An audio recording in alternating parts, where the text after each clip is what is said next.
I ignored every single one of these signs. Every one. I told myself it was normal. I told myself every new mom feels this way. I told myself I just needed more coffee, more sleep, more willpower, more grit. And then my body made me pay for every single thing I ignored. I ended up in a hospital waiting room, not because my baby was sick, but because I was. Chest pain so sudden and so sharp I was certain it was my heart. My hands shaking so badly I couldn't fill out the intake form. My breathing so shallow that the nurse thought I was having an asthma attack. It turned out to be a panic attack, the most severe of my life, triggered by weeks and weeks of burnout I refused to acknowledge. That was my body screaming what my mouth wouldn't say. You are burned out, and you need to stop. And I'm telling you right now, 97% of new single moms are ignoring the exact same signs I ignored. So let me tell you what they are, because I don't want you to end up where I ended up. Sign number 1. Exhaustion that sleep doesn't fix. And I'm not talking about normal new mom tired. Every new mom is tired. I'm talking about a different kind of exhaustion. One that lives deeper than sleep can reach. You sleep 6 hours, which for a single mom is practically a vacation. And you wake up feeling like you didn't sleep at all, like the exhaustion has moved into your bones, like no amount of rest will ever refill you. That's not tiredness. That's your nervous system stuck in permanent overdrive. Your body has been running on adrenaline and cortisol for so long that it's forgotten how to actually rest. Your engine is running at full speed even when you take your foot off the gas. And until you address the root cause, the constant, unrelenting, 24-hour stress of doing this entirely alone, no amount of sleep will fix it. Sleep addresses the symptom. The cause is still running underneath. Sign number 2, snapping at your baby and then drowning in guilt. You're in the kitchen making a bottle. She's been fussy all day. She starts crying again and something inside you snaps. "Stop!" you hear yourself say, in a voice that doesn't even sound like yours. Loud, hard, directed at an infant who doesn't understand words yet.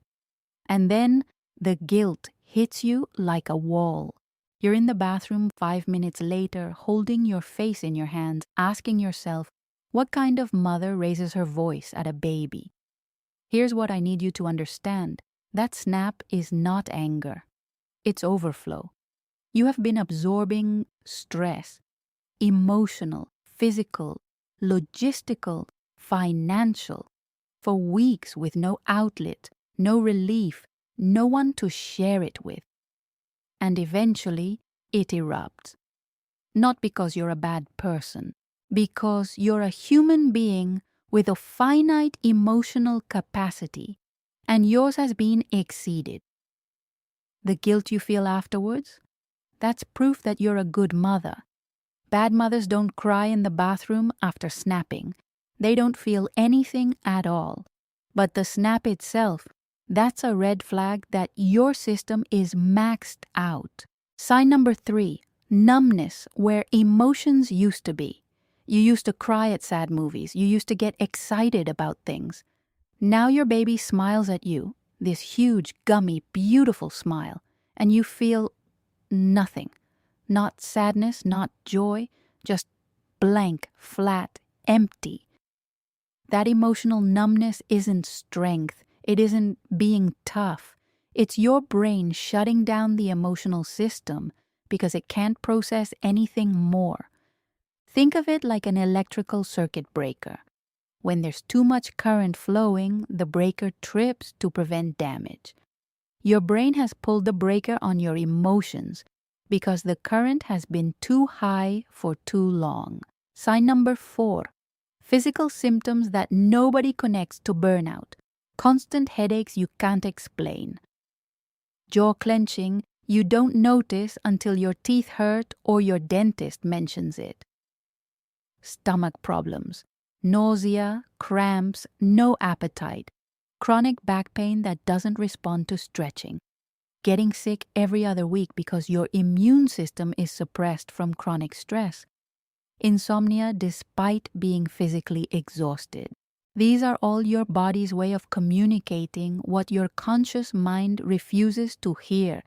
Your body keeps the score, and the score right now says you're losing. Sign number 5. And I'm going to say this gently because I know how it sounds.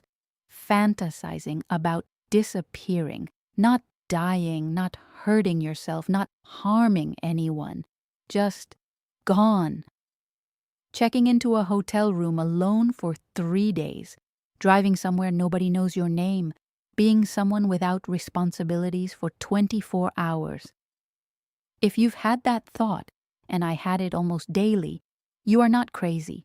You are not a bad mother. You are not broken. You are a human being who has been pushed past her limit by a situation that would push anyone past their limit. That fantasy isn't a desire to abandon your child. It's your mind creating an emergency escape hatch from a pressure cooker that has no valve. It's not the thought that's dangerous. It's ignoring what the thought is telling you. And sign number 6, and the final sign, the one that tells you burnout has crossed the line from temporary stress to a new, dangerous baseline. You've stopped caring about things you used to love. Music that used to move you doesn't register. Food has no appeal. The idea of seeing friends feels exhausting instead of exciting. Hobbies feel pointless. Things that used to bring you joy now feel like obligations. When your soul goes flat, when the things that made you stop mattering, that's the final stage. That's where apathy replaces energy. That's where going through the motions replaces living. That's where I was when I ended up in that hospital waiting room. And that's where I am begging you not to go. The full burnout recovery framework, the complete 30-day plan I used to pull myself back from the edge, the daily micro actions, the nervous system reset techniques, the real system for rebuilding yourself while still being the only parent your baby has, is in the guide. Because this topic is too important for surface-level tips, it needs a real plan, a comprehensive day-by-day framework built for women who are running on empty and can't afford to stop. I built that plan because I needed it to exist, and now it does.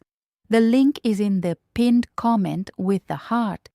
You didn't burn out because you were weak. You burned out because you were strong for too long, with no one to be strong for you. And now it's time to be strong in a different way. By softening, by admitting, by letting go of the performance, by saying out loud to someone, anyone, I am not okay and I need help. Comment if you recognized yourself in any of these signs, even just the number, even just a period. I'll know what it means. Subscribe because I'm going to keep having these conversations. The hard ones, the honest ones, the ones that matter.